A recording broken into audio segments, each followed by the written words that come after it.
Assalamualaikum warahmatullahi wabarakatuh.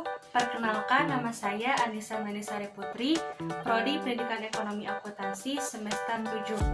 Pada video kali ini, saya akan mempresentasikan instrumen penelitian yang berjudul Pengaruh Motivasi Belajar terhadap Hasil Belajar Siswa pada Mata Pelajaran Ekonomi kelas 11 di SMA Negeri 1 Harapan Bangsa. Video ini saya buat guna untuk memenuhi satu tugas mata kuliah Statistika Pendidikan dosen pengampu Bapak dari Nugraha MPD. Adapun pokok pembahasan pada presentasi ini yaitu yang pertama adalah latar belakang masalah, yang kedua ada kajian teori, yang ketiga ada metodologi penelitian, yang keempat ada instrumen penelitian yaitu berupa angket atau kuesioner. Langsung saja untuk pembahasan pertama yaitu latar belakang masalah.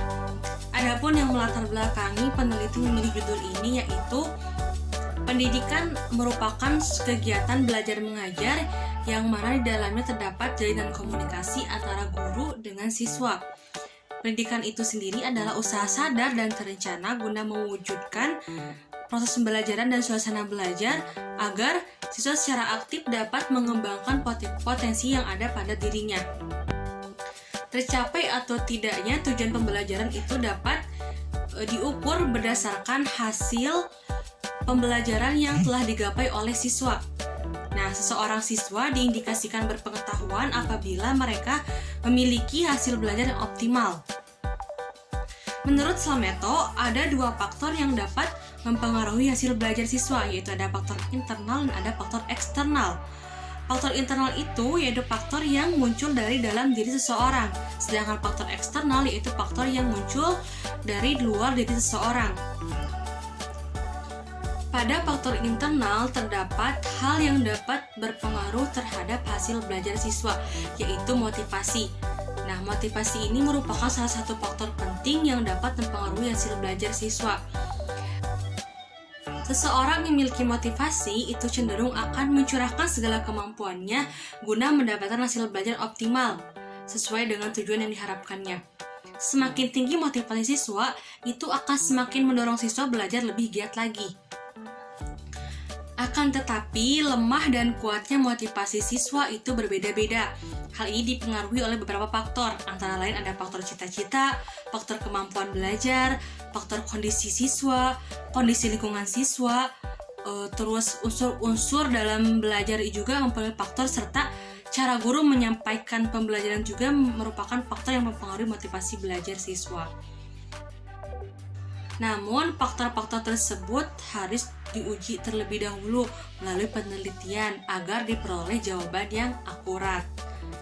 Dan berdasarkan permasalahan itu, maka peneliti tertarik untuk mengetahui dan menelusuri lebih lanjut bagaimana pengaruh motivasi belajar terhadap hasil belajar siswa. Adakah pengaruhnya dan seberapa pengaruhnya motivasi belajar terhadap hasil belajar siswa? Untuk pembahasan selanjutnya yaitu kajian teori dari variabel penelitian ini, yaitu ada motivasi belajar dan hasil belajar. Yang pertama itu kajian teori mengenai motivasi belajar. Pengertian motivasi belajar. Di sini saya mengutip berdasarkan Sadirman tahun 2018. Menurut beliau, motivasi belajar itu ialah faktor yang bersifat non-intelektual, mempunyai kontribusi khusus guna menumbuhkan gairah dan memiliki perasaan bahagia dan antusias dalam belajar. Selanjutnya yaitu sumber motivasi belajar siswa. Menurut Setiani tahun 2018, ada dua sumber motivasi belajar siswa, yaitu ada sumber intrinsik dan ada sumber ekstrinsik. Sumber intrinsik yaitu rangsangan dari dalam diri seorang siswa itu sendiri, meliputi minat, sikap positif, dan kebutuhan siswa. Dan kedua ada sumber ekstrinsik. Nah, sumber ini yaitu rangsangan dari luar dari peserta didik. Nah, sumber ini muncul diakibatkan karena pengaruh dari luar. Misalnya, adanya ajakan, perintah atau desakan dari orang lain, sehingga melalui kondisi tersebut, seorang siswa tersebut ingin melakukan sesuatu, yaitu misalnya belajar.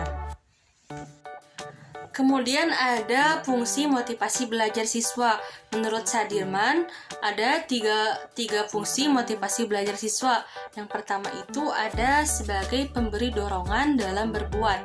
Nah, maksudnya di sini motivasi sebagai penggerak atau motor yang menyalurkan kekuatan kepada peserta didik dalam hal belajar.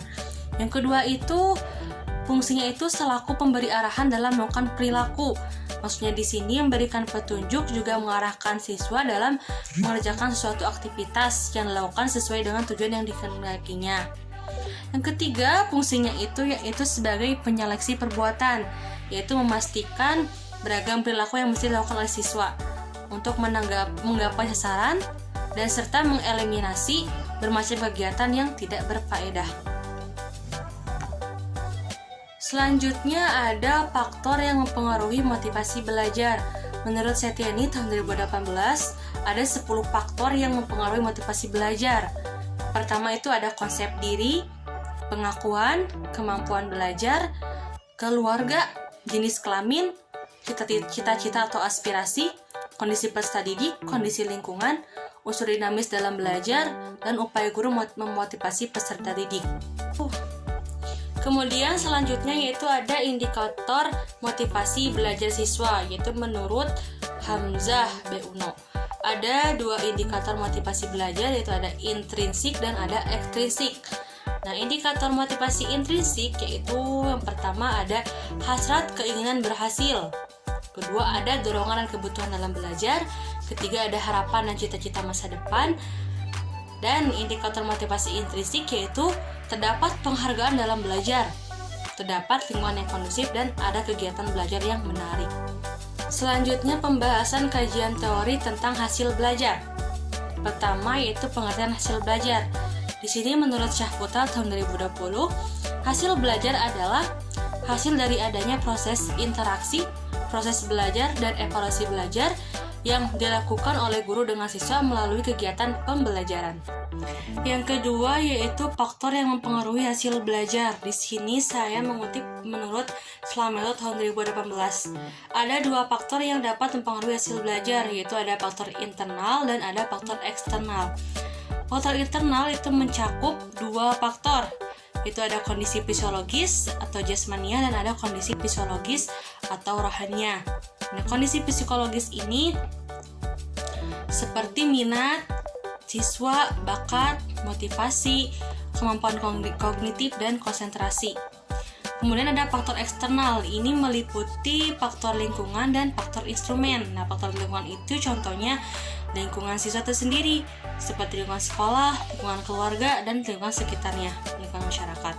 Yang kedua itu ada faktor instrumen. Nah, ini merupakan faktor yang timbul dengan penggunaannya disusun sesuai dengan hasil belajar. Nah, seperti kurikulum, program, sarana prasarana, dan seorang pendidik. Yang ketiga yaitu ada indikator hasil belajar. Di sini saya mengutip berdasarkan Syah dalam Lasmanah tahun 2016 halaman 19. Terdapat 3 indikator hasil belajar. Yang pertama itu ada kognitif atau ranah cipta. Ini mencakup pengamatan, ingatan, pemahaman, pengaplikasian atau penerapan, analisis, dan sintesis. Yang kedua yaitu ada afektif, ranah rasa, yaitu kompetensi yang dapat dimiliki siswa bertepatan dengan sikap dan nilai-nilai yang mencakup penerimaan, sambutan, pengamatan secara sadar, atau sering kita sebut dengan toleransi. Dan yang ketiga yaitu ada psikomotor atau ranah karsa, yaitu kemampuan peserta didik bertepatan dengan kemampuan memperoleh pelajaran yang sudah didapati, mencakup keterampilan, keahlian terbaik, ataupun non-verbal. Selanjutnya ada jenis-jenis penilaian hasil belajar. Berdasarkan Zainal Arifin dalam Umami tahun 2018, terdapat 4 jenis penilaian, yaitu ada penilaian formatif, ada penilaian sumatif, ada penilaian penempatan, dan ada penilaian autentik. Berdasarkan teori yang telah dijelaskan, maka didapati hipotesis penelitian, yaitu H1 adanya pengaruh motivasi belajar terhadap hasil belajar siswa, H0 yaitu tidak ada pengaruh motivasi belajar terhadap hasil belajar siswa. Selanjutnya yaitu pokok pembahasan yang ketiga tentang metodologi penelitian. Pada penelitian ini, metode yang digunakan yaitu adalah metode kuantitatif. Penelitian ini berlokasi di SMA Negeri 1 Harapan Bangsa dengan total populasi sebanyak 200 orang dari seluruh peserta didik kelas 11 jurusan IPS dengan diperoleh sampel penelitian sebanyak 60 orang dari kelas IPS 1 dan IPS 2 kelas 11. Pengumpulan data dari penelitian ini menggunakan sumber data primer dihimpun dari penyebaran kuesioner tertutup menggunakan Google Form. Dari indikator-indikator yang telah dijelaskan, maka saya buat beberapa pernyataan dalam bentuk angket berikut ini. Dan berikut ini pernyataan yang telah saya susun mengenai pengaruh motivasi belajar terhadap hasil belajar siswa. Di sini saya membuat 10 pernyataan mengenai motivasi belajar dan 5 pernyataan mengenai hasil belajar siswa. Demikian presentasi dari saya. Semoga instrumen penelitian yang telah saya susun ini dapat bermanfaat. Terima kasih. Wassalamualaikum warahmatullahi wabarakatuh.